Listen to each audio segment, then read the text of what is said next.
guys বৰ্তমান duty কৰি আছোঁ আৰু এনেকুৱা ধৰণৰ গৰমত মানে মানুহে গৰমত থাকিব পৰা নাই মানে এই গৰমত আমি এই ডিউটি কৰি আছোঁ আৰু এই গৰমত গাড়ীৰ পামচাৰ হ'লে কেনে লাগে চাই লওক মোৰ লগৰজন পামচাৰ বনাই আছে গাড়ী টায়াৰ খুলি আছে এয়া পুৰা টায়াৰ খুলিছে দে খুল ফটাফট কি কৰবা মই বল দিব পাৰব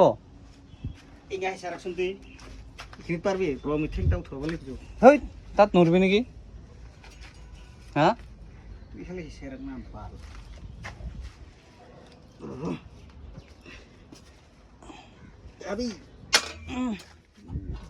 গাইস পুরা একদম ক্রাত ক্রাত সাউন্ড করে আছে পুরা এই দেলস্তু রাখফালে হদাই সুসা গার দেলস্তু রাখফালে হদাই সুসা